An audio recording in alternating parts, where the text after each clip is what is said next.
sans hésiter. Fa face à Fatou. Fa face à Fatou. Fa face à Fatou. Fa face à Fatou. Face à la vérité. Face à Fatou, sans détour, sans hésiter. Fa face à Fatou. Fa face à Fatou. Fa face à Fatou.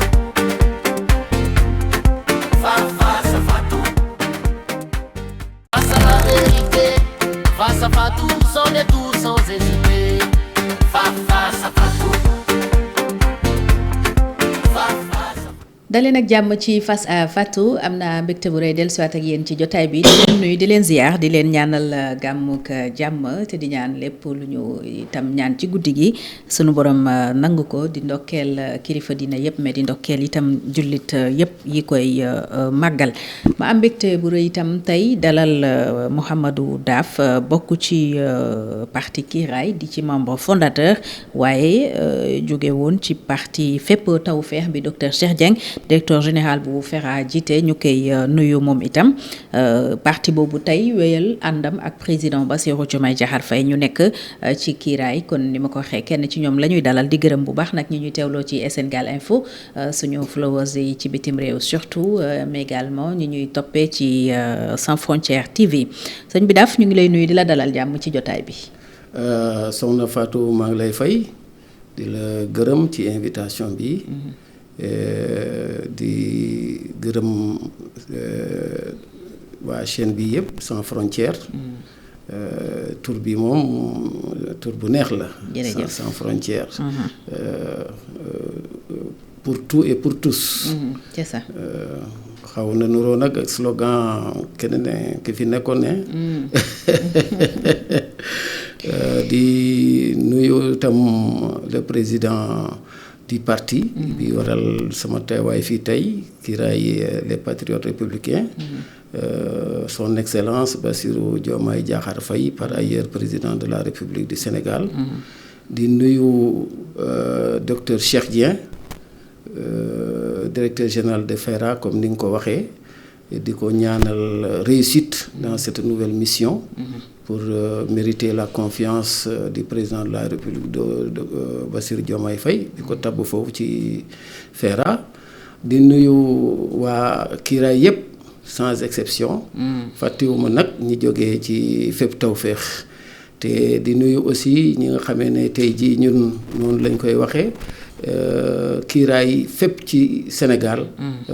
ñu nuyu leen ku nekk ci turam ak santam di ñaanal suñu mbokk jullit yu war a feete tey gàmmu yonent bi sallallahu alayhi wa sallam. di ñaan ñu fekkee ay ati at. di gàmmu. di nuyu itam vraiment vos internautes. ñi nga xamee ne ñu ngi ñuy seetaan ñu ngi déglu. à travers la chaîne Sans Frontières.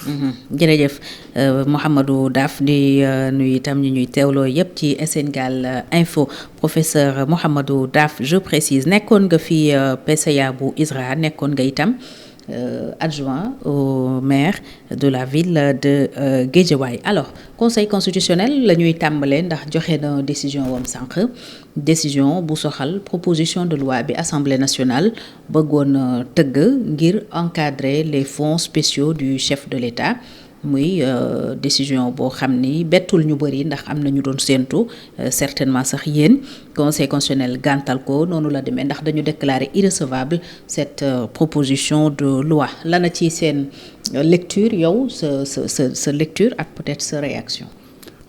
soxna Fatou loolu de man mi bokk naa ci ñi nga xamee ne décision conseil constitutionnel bi bettuma.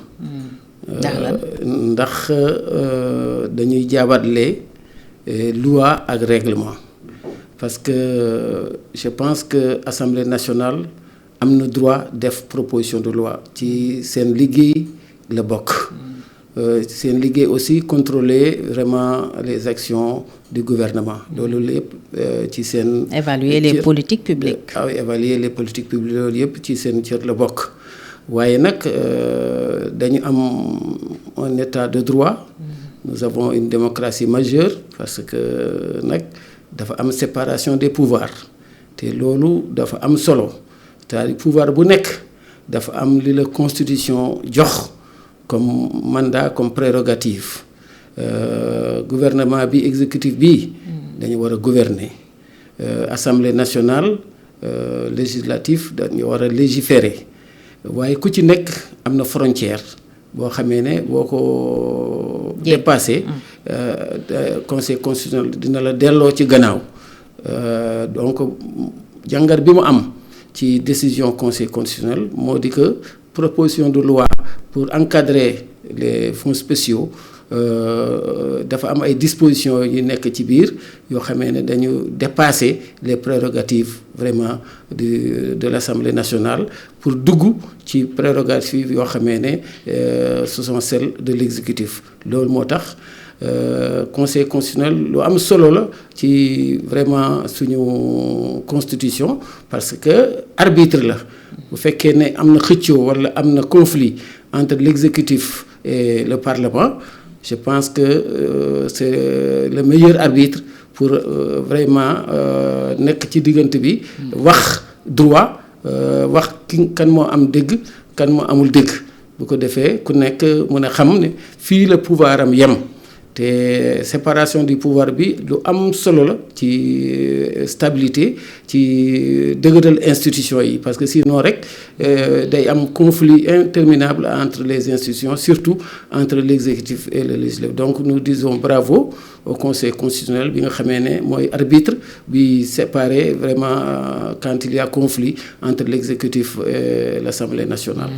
Alors yéen lan moo tax ngeen jàpp ne bon yow puisque yaa fi toog tey que les fonds du chef de l'État kenn waru ko contrôler parce que am na certainement ci askan wi ñoo xam ni comprendre ñu dëgg lay wi ñuy lay yow lan nga jàpp lan nga mën a teg ci loxo sénégalais yi pour ñu nangu ni yooyu fonds dañ ko war a bàyyi ci pouvoir discrétionnaire au président de la République. Soxna Fatou, le président de la République Bassirou Diomaye Diakhar Faye est un fervent défenseur de la transparence ndax bi mu ñëwee ci boppu état bi ba léegi loolu c'est son cheval de bataille maanaam la transparence dans la gestion des ressources publiques de notre pays wante dañu war a xam ne aussi que dans le cadre des prérogatives du président de la République de l'exécutif qui est aussi élu par le suffrage universel qui tient son mandat de la volonté populaire avec 54% des électeurs en 2024 li nga xamee ne ci transparence boobu ci loolu la des ba tey donc amul fenn foo xamee ne président de la République wax na dafa contre le contrôle mais contrôle bi dafa am ni muy demee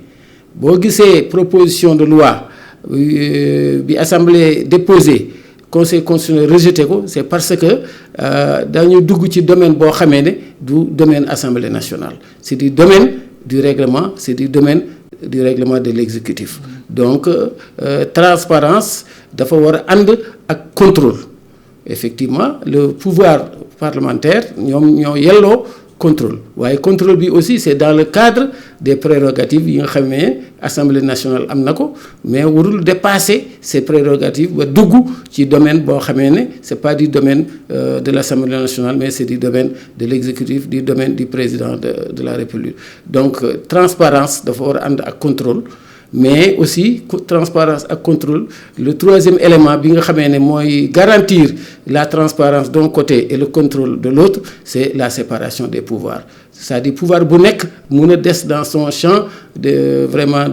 d'exécution mu bañ a empiéter ci champ wu keneen je pense que le conseil constitutionnel dañ leen di vraiment gërëm di leen sant parce que après avoir rejeté la proposition de loi de révision constitutionnelle mu ngi rejeter encore vraiment la proposition d'encadrement des fonds spéciaux parce que dafa obéir à la règle bi nga xamee ne c'est du domaine du règlement et donc c'est l'exécutif qui est détenteur de ce domaine.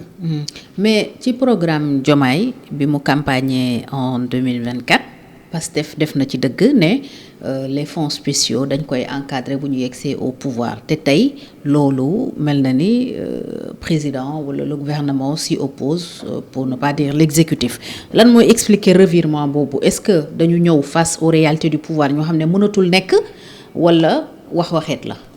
Non en fait soxna Fatou je pense que foofu sa analyse bi dafa. non question la. du analyse question boo xam ne ça relève aussi d'une certaine analyse. D'une certaine opinion dans ce pays. Je pense que foofu pour éclairer. Il y a quelqu'un l'ancien premier ministre qui a parlé dans ce sens-là. Parce que dans un premier temps dafa waxoon ne képp koo xamee ne nee na il bénéficie de ces fonds-là. non moom loolu ay fonds wam la mais les fonds spéciaux du chef de l'État c'était bien mentionné dans le programme Diomaye 2024 que suñu yegsee au pouvoir dañ koy contrôler ba waxoon sax la composition du comité bi war a def contrôle boobu. soxna Fatou. nga may ma rek bu mooy développé nga bañ ma dagg parce que day. non damay leeral rek dama doon leeral. waaw parce que loolu li nga doon wax c'est les fonds politiques. mais da nga ñëwaat ci même question bi c'est la même chose les fonds politiques c'est les fonds politiques qu'ils soient d'ailleurs.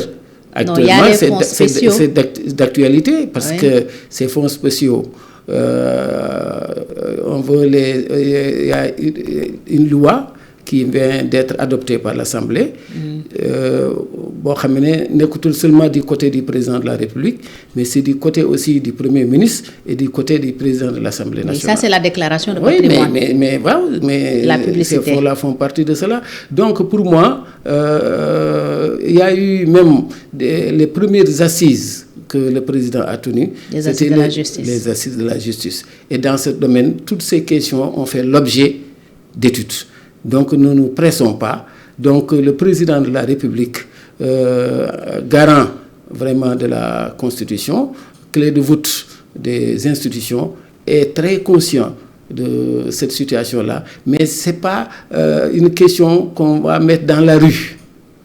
Ce n'est pas une question qui suscite des débats parce que ces fonds-là, pourquoi on les appelle spéciaux? wolof ci wolof. Fonds yooyu nekkul loo xamee ne dañ ko war a débattre ci mbedd mi. Au plan public parce que justement c'est un domaine réservé. Ce domaine réservé n'exclut pas le contrôle mais le contrôle dafa am ni mu war a demee mais proposition de loi bi ni ñu buggee def contrôle bi loolu moo àndul ak le règlement actuel. D'accord. Du point de vue. kon président bañul contrôle bi loolu laa bëgg mu leer. président bañul contrôle bi génnul ci li mu waxoon. du tout mais dafa bëgg ñu defee ko neneen. voilà nan la bëgg ñu defee ko dafa am façon non xam nga man mënuma la wax ne nii lañ koy defee wala nale lañ koy defee. D'accord. Ça c'est pas de mon domaine. D'accord. Ça c'est du domaine vraiment des institutions de la République ñoom ñoo war a xam naka la war a demee est-ce que parce que ni mu war a demee c'est pas tout qui va être du lépp la ñu war a wax. D'accord. même buñ ko jàppee tam du lépp la ñu war a wax au plan public dans la rue. D'accord. C'est des domaines quand même réservés. Parce que liñ ciy réglé nekkul ay domaines yoo xam ne dañ koy wax publiquement di ko divulguer. waaw xam nga seen intérêt la yéen ki raay ak intérêt président de la République ngeen leeral parce que tey li leer li kenn mënta dindi mooy li Pastef wax parce que ñun ñëpp topp nañu Pastef y compris Diomaye et Sonko en 2024 seen programme bi ñu koy présenté fii mën naa tudd hôtel bi Radisson Blu la boobu maa nga fa toog samay naataangoo ñu ngi fa toog on avait bien vu c'est bien écrit noir sur blanc que bu ñu yegsee au pouvoir dañuy encadrer les fonds spéciaux donc tey su ngeen ñëwee mu am revirement normal na seen intérêt la sax yéen ngeen leeral parce que li sénégalais yu bari di jàpp mooy président Diomaye de dafa d'accordoon ne dañ koy contrôler ba muy campagne mu yegsi au pouvoir tey génn ci contrôle boobu donc c'est une question de transparence qui se pose donc yéen dafa baax ci yéen baax ci président ngeen leeral dëgg-dëgg lan moo ci nekk ndax itam muy fonds spéciaux yu président fonds politique wala yu président assemblée ancien premier ministre yépp dërëmu askan wi la c'est le contribuable sénégalais donc askan woowu nag seen xaalis fi ñu koy def ak ni ñu koy yoree dañu am sax droit ñu xam naka la donc yéen c'est dans votre intérêt ngeen leeral président position bu mu am tey ci contrôle ak encadrement wu fonds yooyu bu dee jàppul ne dañ ko war a contrôler ngeen expliquer sénégalais yi leen di déglu lan moo tax fonds yooyu kenn mënu ko contrôler parce que xam nañ ne les fonds spéciaux c'est la défense c'est la sécurité c'est le renseignement ak yeneen des domaines sensibles yoo xam ne quand même dafa jëm ci sécurité d'État autrement dit même sûreté de l'État kon loolu rek lañ ci bëgg ngeen leeral ba mu leer ci bopp sénégalais loolu waral aussi ñu invité la fii pour lépp leer. non man kay loolu moo tax maa ngi leeral. xëy na sama leeral bi doyu la yow waaye nag maa ngi leeral mais da nga ne depuis bi ñu ñëwee ci gouvernement ça fait plus de 2 ans qu'on est dans le gouvernement. C'est maintenant seulement que ce débat se pose. nga déduire ci lan. Non li ma ciy déduire mooy ñi nga xamee ne ñu ngi koy wax da nga tudd parti léegi. yow yaa ko tudd de. man tudd ma ko waaw xam nga yow yaa ko tudd. te seen njiit moo nekkoon. premier chef du gouvernement. Est-ce que mus nga dégg ñu wax ko du temps où il était premier ministre dama lay laaj. Voilà mosoo ko dégg. C'est maintenant qu'il est sorti du poste de premier ministre qu'il est à l'Assemblée nga leen di dégg ñu koy wax. kon yow gëmoo ne daan na ci wax ak président comme ni mu ko waxee. xam nga koo xamee ne il a bénéficié de quelque chose. mu nëbb ko mu tere kenn wax ci. mooy ay fonds politique am. C'est la même chose soxna Fatou moom rek mu développé donc durant toute cette période. waxu ci musu ci wax dara dafa interdire sax nit yi wax ci dara mel ni amu ko moom ci boppam après bi mu xamee ne dafa war a jógee ci gouvernement ci la soog a annoncé que jot na ci bénéficier te ni mu bénéficier ba tey leerul ndax explication bi mu joxe ça n'a convaincu personne parce que bu fekkee ne dafa jël ay fonds destinés à la Casamance en RAC mu utiliser ko comme fonds politique xam nga loolu déjà problème la détournement d'objectif la je ne développe pas à ce niveau c'est pour dire bu ma delloo ci sa question préliminaire le président Diomaye et son gouvernement ne sont pas opposés au contrôle mais il y a contrôle et contrôle ni ko assemblée buggee def constitution nangul loolu règlement du pays nangul loolu foofu laa mën a yem parce que mënu ma ci xuus mënu ma ci développer je pense que répondre na à ta question donc président de la République bañul contrôle te président dafa ànd ak transparence des ressources publiques du pays mais dafa ànd aussi ak contrôle parlementaire waaye dañu war a def frontière dans la séparation du pouvoir bu ci nekk mën a yem ci vraiment ses prérogatives constitutionnelles. D'accord premier ministre bi fi nekk tey Al Amine Lo war na dem assemblée nationale defi sa déclaration de politique générale le 1er septembre bi ñu dëgmal le 25 août bi la mat ñetti weer alors que li règlement bi wax règlement intérieur bu assemblée mooy premier ministre bu ñu ko tabee am na ñetti weer donc ñu bëri yaakaaroon nañ ne dafa nar a dem dans l'illégalité comme ni ko ancien premier ministre Ousmane Sonko peut-être defee woon ndax toog na ba ñu tas assemblée bi mu romb lool ñetti weer ya soog a dem defi sa DPG mais est-ce que lu baax la ci moom mu dem ci assemblée boo xam ne favorable lu leen ñu nekk dans une situation de cohabitation on s'attend à une motion de censure même bu dee xam nañ ne bu ñu ko defee président mun na reconduire le même gouvernement mais est-ce que situation bi favorable na pour une déclaration de politique générale de l'actuel premier ministre. Merci soxna Fatou Thiam Ngom affaire déclaration de politique générale c'est régi par l'article 55 de la Constitution article boobu lu mu wax mooy képp ku ñu tàbb premier ministre de la République du Sénégal date bi ñu taxawalee gouvernement bi à partir de date boobu au plus tard 3 mois après premier ministre boobu dafa war a jàkkaarloo ak représentation nationale les députés à l'Assemblée nationale pour présenter sa déclaration de politique générale. te man y a un débat contradictoire ñii ñu ne c'est le 25 août ñii ñu ne c'est le 1er septembre. Donc attendons de vérifier juridiquement quelle est la bonne date. Donc je pense qu'à ce niveau loolu laa mën a wax leneen lii déclaration de politique générale c'est pas un acte administratif comme ñenn ñi dañ ko jàppee. C'est extrêmement important la déclaration de politique générale ndax moom mooy feeñal yoon bi gouvernement bi xal ngir dem dans le sens du développement de notre pays. Donc c'est une manifestation hautement gouvernementale. Premier ministre bi moom mooy yore li nga xamee ne la politique définie par le président de la République moom moo chargé wu de l'exécution.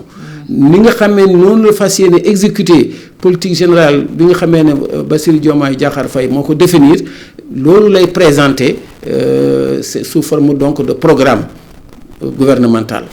Et par conséquent loolu am na solo trop donc au lieu que ñuy rivé wu ci débat illégal ou non illégal nañu rivé wu ci li nga xamee ne loolu la nar a indi ci assemblée ñu déglu ko de manière très très très importante ba xam ce premier ministre Ahmadou Al Aminou Mohamed Lo nan la gisee ni mu war a doxalee dans le cadre du programme de ce gouvernement pour mettre en œuvre politique bi nga xamee ne Bassirou Diomaye Diakhar Faye loolu la définir ndax nag Bassirou Diomaye li ñu ko élire en 2024 c'est pour que mu changer situation réew mi ni mu meloon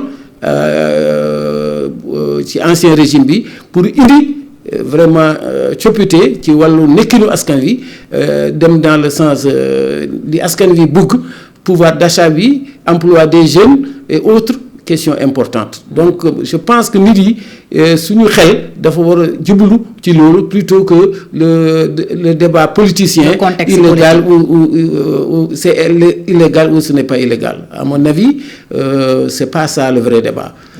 Aujourd'hui on doit être satisfait de ça parce que am na koo xamee ne lu mu toog weesu na 3 mois. kenn waxutoo non mais bu ma waxee loolu kay ñëpp xam nañ ko. mais du tax doo ko tudd. mais c'est Ousmane Sonko non bañ ma ko tudd. ok parce que bu ma waxee yow xam nga ko. ñi ñuy déglu aussi xam nañ kan la le 2 avril lañ ko nommé.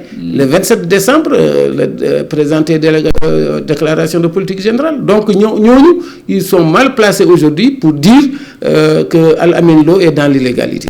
Voilà li nga xamee ne sa question bi loolu la am comme réponse.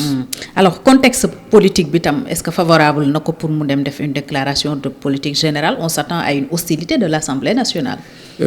Comme ni ma waxee woon sànq. Gouvernement exécutif moom dañ ko tabb pour mu gouverner pour mu doxal vision bi mu am ci développement économique social et culturel de ce pays. Donc quel que soit le contexte je dis bien quel que soit le contexte moom dafa war a dem présenter sa déclaration de politique générale. Comme ni ma ko waxee sànq ci njëlbeen le Parlement aussi a le droit effectivement de contrôler d'écouter d'être d'accord ou de ne pas être d'accord. Le Parlement a le droit bu ko neexee bu d'accordul ak les orientations yi ñu ko présenté mu def une motion de censure xam nga ci jamono ñoom dañ bëggoon def 2 à 3 par session mais ils ont été arrêtés benn la ñu mën a def ci session donc bu ñu defee motion de censure le président de la République am na possibilité immédiatement reconduire le Premier ministre reconduire l'intégralité de son gouvernement mais on est dans une démocratie majeure l'exécutif doit gouverner l'Assemblée doit contrôler légiférer je pense que y a pas de péril en la demeure waaw bu ñu ko defee ci seen droit lañ nekk. D'accord kon yéen amu leen problème ci ñu sanctionner ko ou pas mais assemblée boobu sax kenn ci ministre yi Serigne Gueye Diop annoncé na récemment ci benn rencontre bu mu doon amal à l'intérieur du pays ne président daf koy tas bu ñu yeggee le 2 décembre tëggaat beneen assemblée mais est-ce que amul risque ndax wóor na ni bu ko tasee dana mën a am une majorité confortable. Soxna Fatou. Le président Bassirou Diomaye Diakhar Faye est un président très lucide et très serein defe naa ne depuis bi mu gouverner action yi muy def yëpp loolu moo ko mandargal donc dissoudre l'Assemblée nationale loolu c'est une prérogative constitutionnelle du président comme aussi la nomination des postes civils et militaires c'est du ressort du président donc man du ma dugg ci débat bi nga xamee ne dafa am ku mu concerné moom moo war a jël ses responsabilités xam ndax day def lii walla du def laa man du ma dugg ci débat boobu wax dëgg yàlla comme constitution moo ko may loolu bu assemblée nationale defee 2 ans am possibilité dissoudre ko mais moom waxagul dara ci loolu. donc n'anticipons pas sur des prérogatives yoo xam ne président de la république cote moo ko am.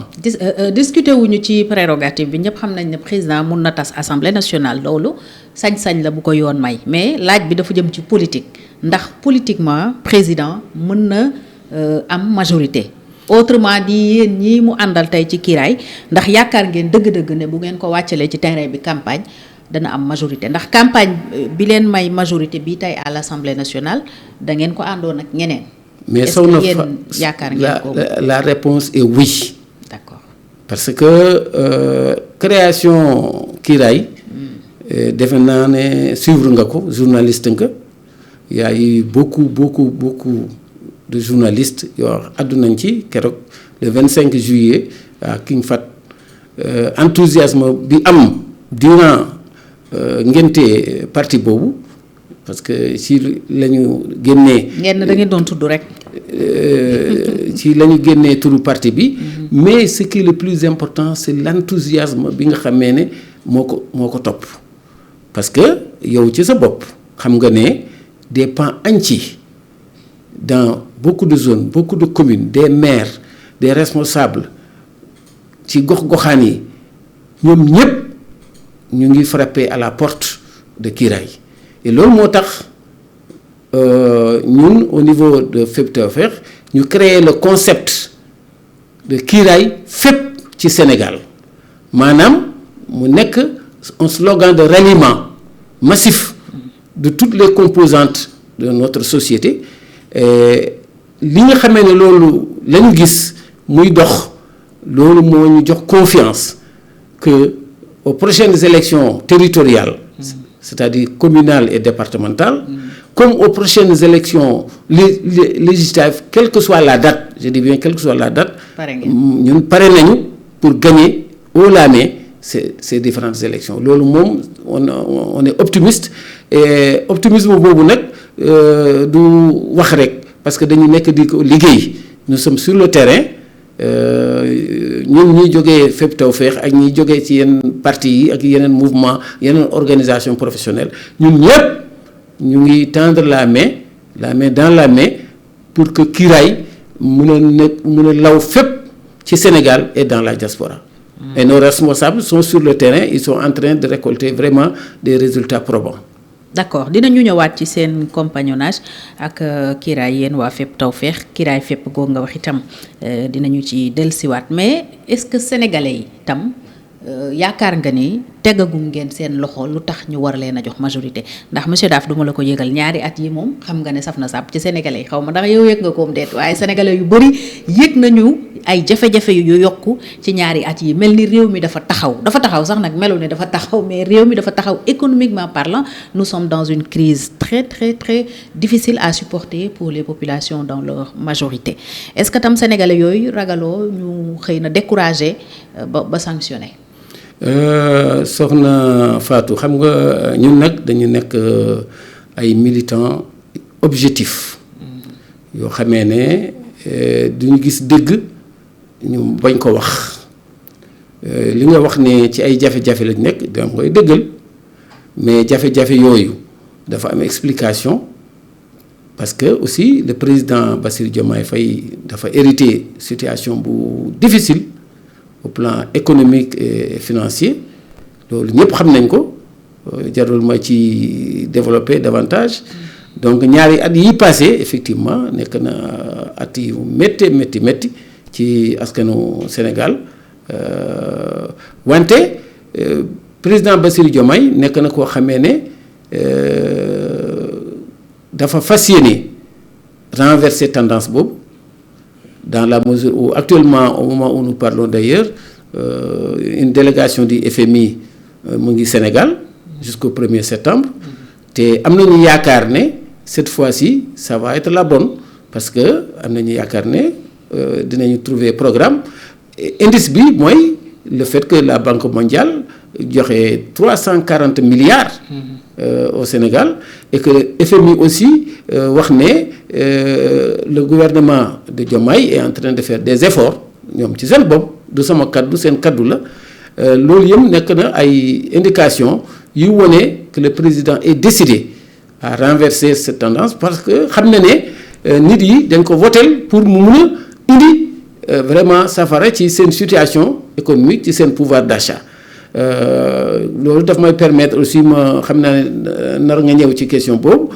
augmentation des prix du carburant avec l'arrêt des subventions loolu yëpp nekk na ay difficultés wante le président Bassirou Diomaye et son gouvernement ñu ngi ci stratégie bi nga xamee ne loolu du am répercussion trop ci yeneen prix yi ak yeneen situation yi mais en même temps li tax ma am yaakaar ne dinañ ci génn def na réorganisation au niveau du service de la dette pour que effectivement aujourd'hui le fait que la croissance baissait au niveau de l'année 2026 dañuy ñëwaat pour yëkkatiwaat ko et il y a beaucoup de facteurs yi tax ñu am espoir boobu donc nañu jàpp ne soxna Fatou problème yooyu am na lu réel la duñ ko nëbb mais am na volonté dépassement pour que effectivement dans les mois à venir dans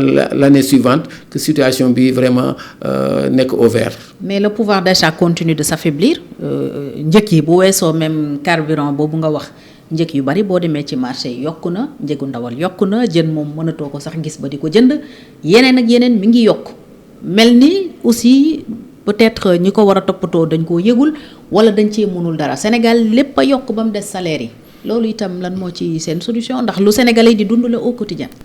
xam nga tudd nga salaire ñi bari situation bi ñu jànkonteel woon demoon nañ ba xalaat cessation de paiement.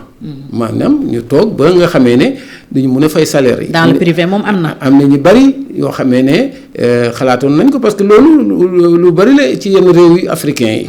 wante nag le président Bassirou Diomaye Faye fexe na ba loolu amul te am naa yaakaar ne bu soobee yàlla loolu du am maintenant yeneen prix yi yooyu yëpp mooy li ma wax sànq loolu yëpp am nañu conscience situation boobu encore que c'est pas maintenant que ces prix-là ont gonflé yàgg nañu évoluer dans ce sens-là depuis les 2 ans c'est-à-dire il faut pas que nit yi aussi jàpp ne discours bi wone c'est maintenant que ces choses-là arrivent ce n'est pas fondé yooyu amoon na depuis il y a 2 ans mais gouvernement bi mu ngi ci doon xalaat di ci xalaat te yaakaar naa ne maintenant le boulevard est ouvert pour que le président arrive mun a fexe ba nga xamee ne ñu arrêté ces difficultés là. d'accord naa du lu bees mais dafa arrêté wul loolooy problème bi. non moo tax ma ne la le président est très conscient moom ak son gouvernement son premier ministre am nañu conscience ne que situation boobu lu ñu war a gérer la dans le sens que ñu dindi ces difficultés là indi des solutions alternatives. Sénégalais bëgg ñoo dégg lu ñu war a gérer la de Sénégalais dañu bëgg a dégg solution yaa ngi nii yëf yi wàññeeku na parce que diis na lool ci askan wi. mais xam nga loolu aussi mënul nekk spontané. soxna xam nga il faut être aussi objectif xam nga ñun nekkuñu ñoo xamee ne dañuy wax. yoru leen baguette magique. voilà maanaam ñun volonté la ñu am tëral ay stratégie nous avons des économistes chevronnés nous avons un premier ministre boo xamee ne am na xam-xam bu xóot ci domaine boobu xamante na aussi avec l'extérieur bi nga xamee ne mën nañu jàppale pour ñu jógee ci situation boobu. am nañu yaakaar ne que nous sommes dans la bonne voie. mën nañu vraiment am espérance d'une vie meilleure ultérieurement. contexte économique bu difficile bi kon yaakaaru leen ni dina yàq dara ci élection yi ñu jëm parce que deuxième mandat ak yeneen victoire moom bilan moo koy maye premier mandat mun nañu ne ci espoir la ko askan wi di fondé mais li ci topp yëpp da ngay teg dara seen loxo ñu doog laa fal wala jox la li ngay laaj. xanaa comprendre loolu. léegi ñaari at yi kon lan moo waral mu demee ni mu demee parce que tam c'est trop facile de tout mettre sur le dos de l'ancien régime ndax dañ leen faloon pour ay solution xamoon nañ ne bi ngeen di ñëw yëf yi dafa metti woon problème la woon. mais nag da ngeen amul woon solution wala dafa am leneen lu taxoon yëf yi defal nank ne mélange pas les pédales soxna Fatou boo waxee les 2 ans. am na attribut parce que Al Amin Lo munoo ko critiquer ci loolu même s'il était dans le gouvernement il n'était pas non dafa tànk rek moi je suis xam naa fi ngay ñëw il n'était pas le chef du gouvernement le chef du secrétaire général le chef du gouvernement c'est lui le chef d'orchestre c'est pas pour rien qu'on dit le chef du gouvernement yaakaar naa ne am na koo xamee ne mu ngi doon wax fii bu mu nommé diw à tel poste il doit être sous mes ordres bu ma ko waxee defal lii daf koy def parce que c'est un poste politique donc n'oublions pas tout ça mais bref loolu yëpp c'est pas ça qui est le plus important ce qui est le plus important tey soxna Fatou mooy li ma wax sànq le président Diomaye dafa nekk nitu jàmm dafa nekk nitu rassemblement bi mu ñëwee ba léegi dafa jiital vraiment le dialogue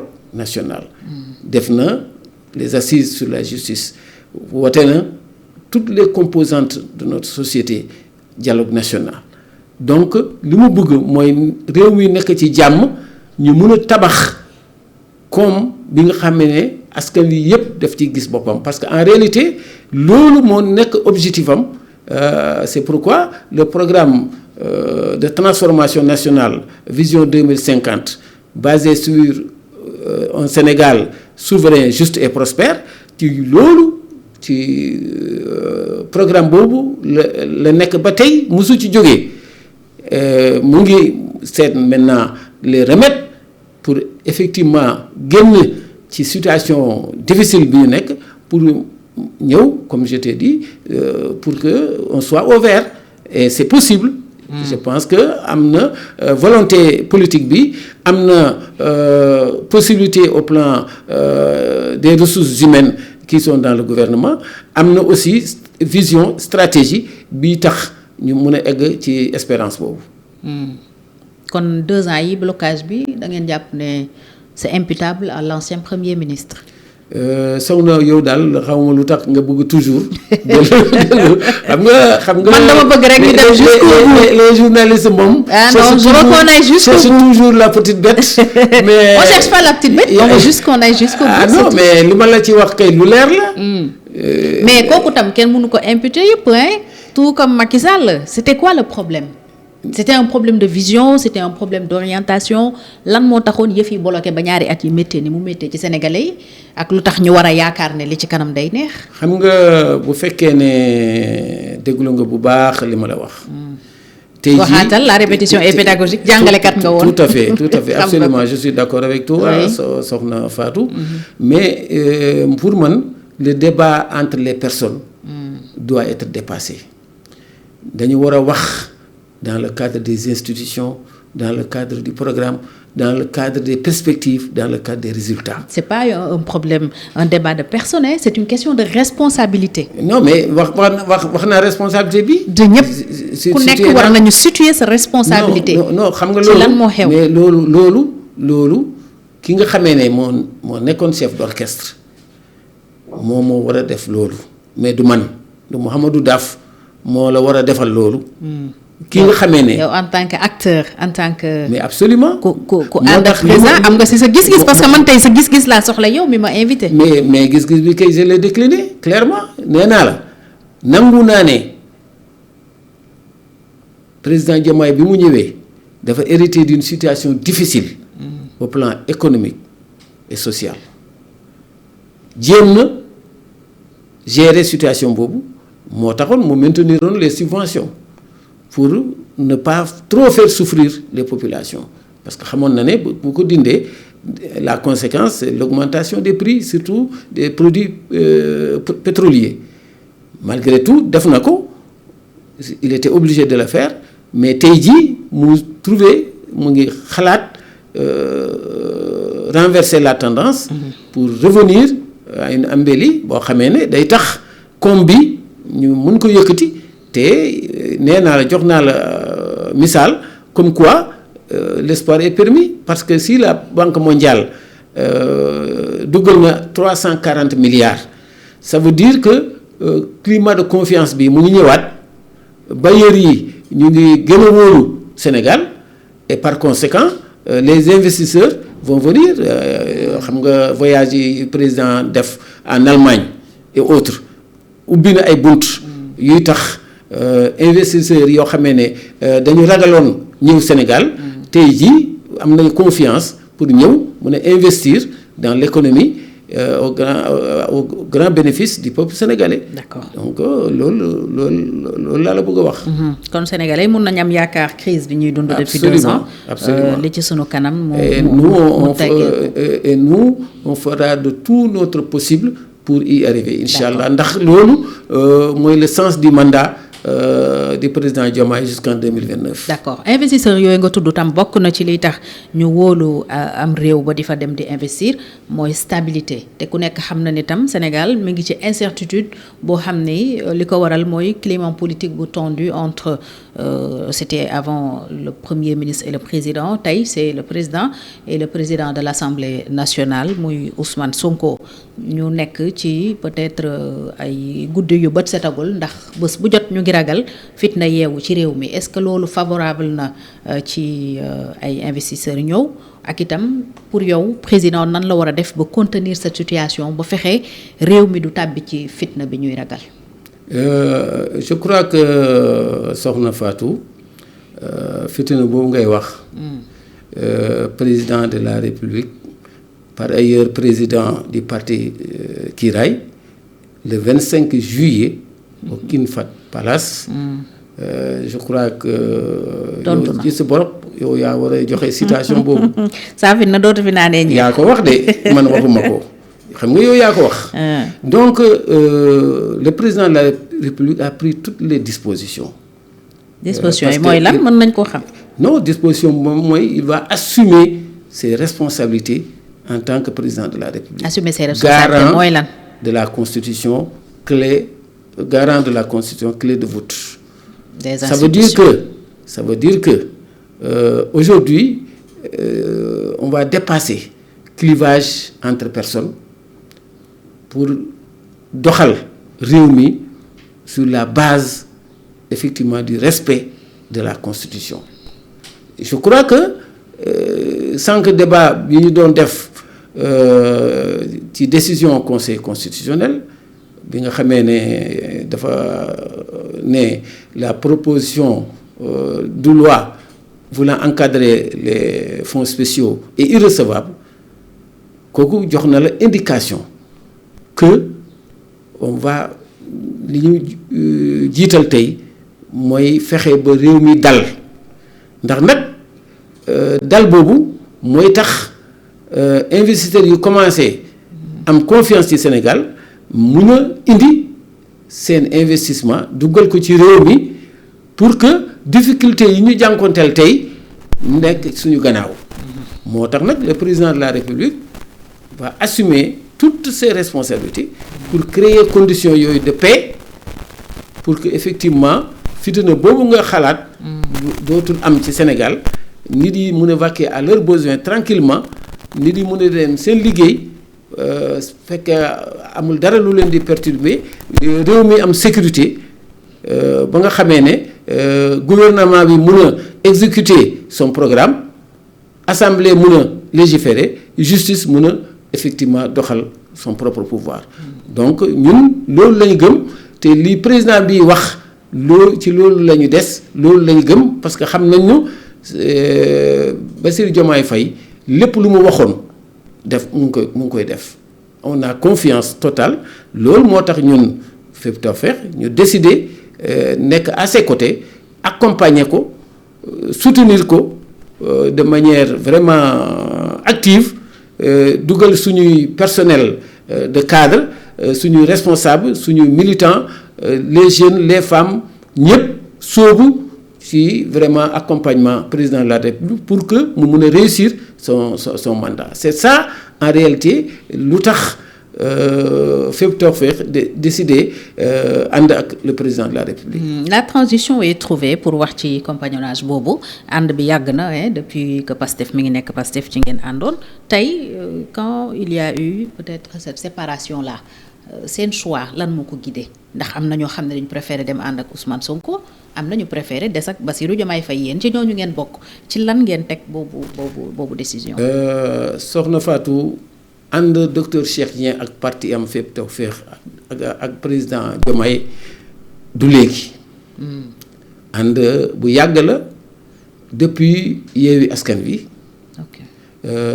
En passant par la coalition Diomaye parce que la coalition Diomaye c'est pas bi mu tabbee docteur Aminata Touré que je salue au passage pour le grand travail de supervision bi mu def au niveau de la coalition Diomaye du moment boobu la coalition bi judd ñu bari dañu foog ne foofu la coalition judd déedéet la coalition Diomaye docteur Cheikh Dieng et son parti Fip Tawfekh ont été membres fondateurs de la coalition Diomaye. En 2024. En 2024 jamono boobu bi ñu koy créé le président actuel Diomaye était en prison.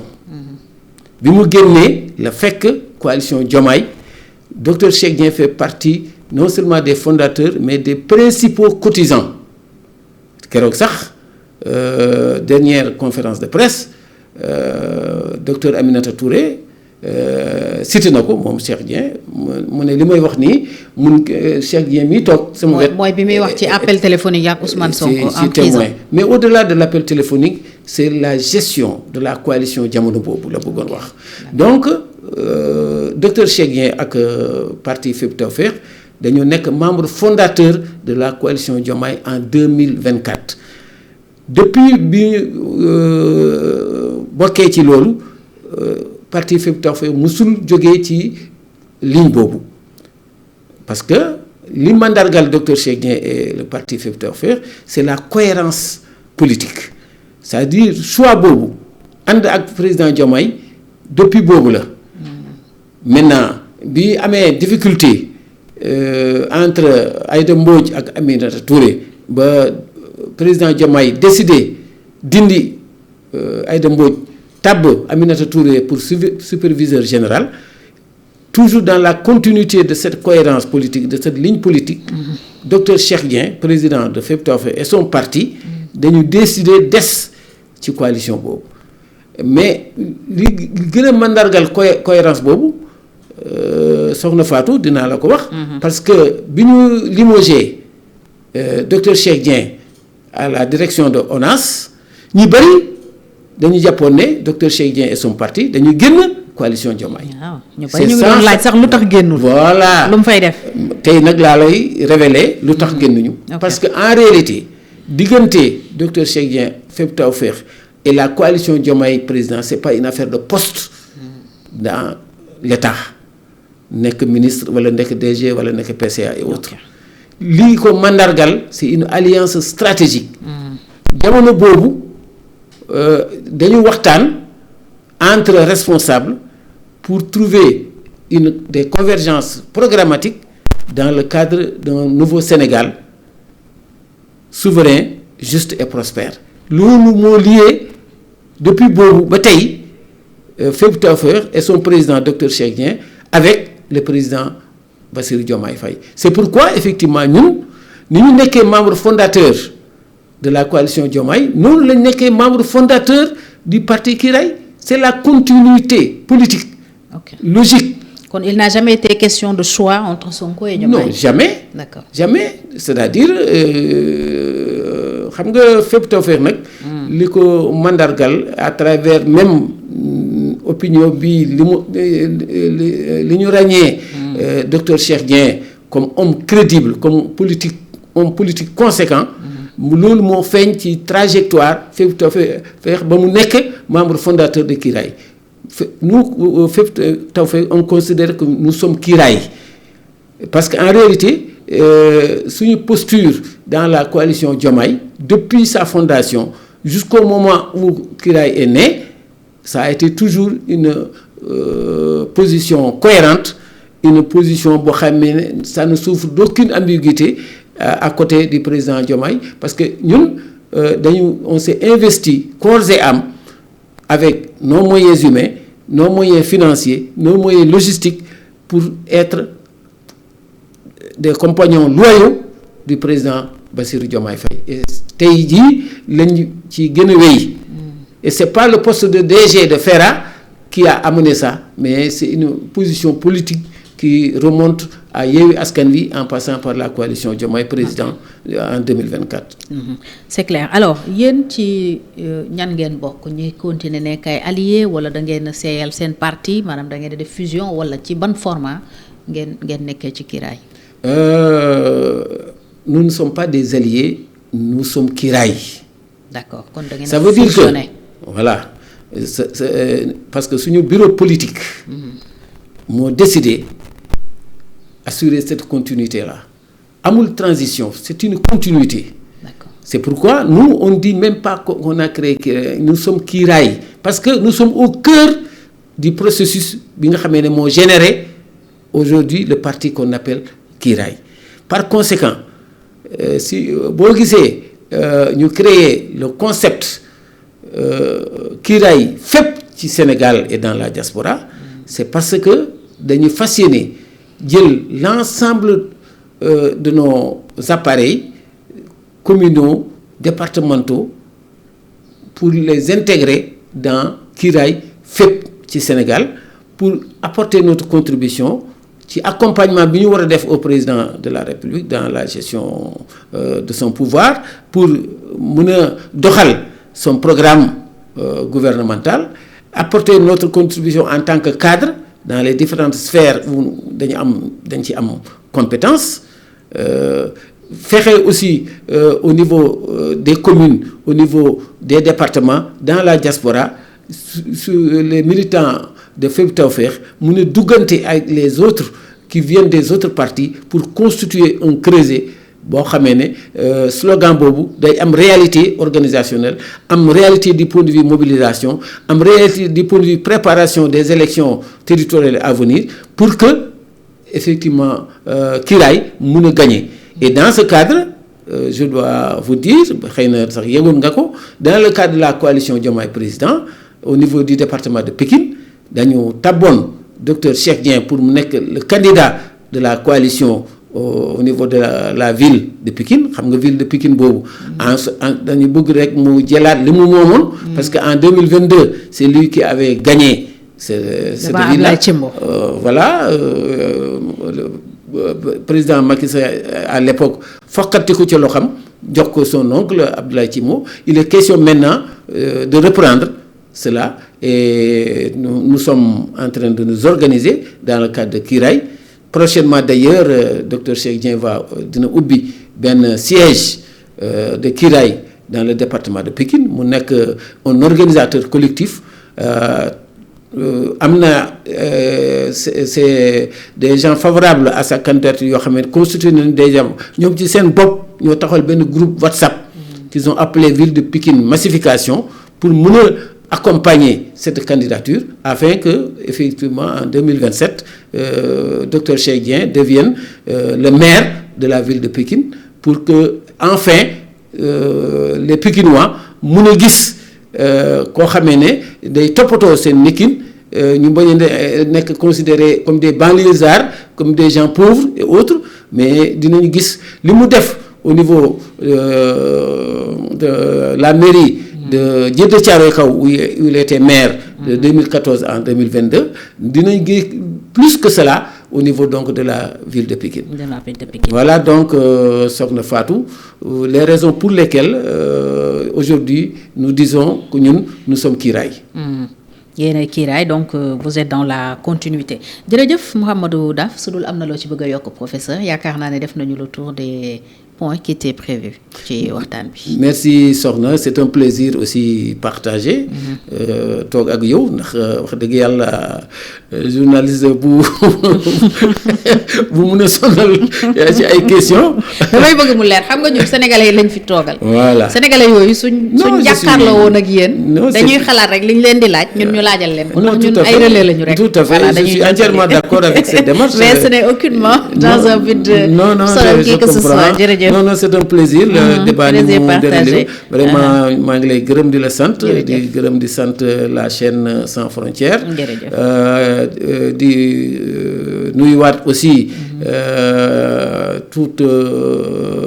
tous vos auditeurs tous vos téléspectateurs vos internautes sans oublier maintenant vraiment. waa Kiiraay fépp waa Kiiraay fépp ci Sénégal. pour wax leen ne en tout cas fépp Tawfekh. moom pare na ak son leader. docteur Cheikh Dieng pour fexe ba slogan boobu nekk une réalité organisationnelle. nekk une réalité du point de vue de la mobilisation au niveau des communes. et des départements et ainsi que dans la diaspora. pour que le président Bassirou Diomaye Faye soit accompagné de manière loyale de manière sincère et franche jàppale ko ba mu réussir mandat bi. et en 2029 triompher face à toutes les autres candidatures quelles qu'elles soient. jërëjëf professeur Mouhamadou Daf bokk ci Kiiraay les patriotes républicains di ci membre fondateur di ko gërëm bu baax gërëm itam docteur Cheikh Dieng mi la yabal fii di ko nuyu yóbbante la nuyoo ci moom.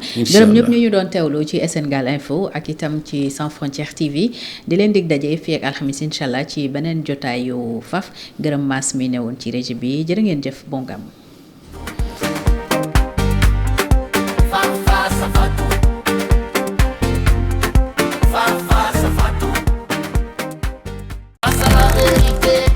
Face à Fatou, sans détour, sans hésiter. Face à Fatou. Face à Fatou. Face à Fatou. Face à Fatou. Face à la vérité. Face à Fatou, sans détour,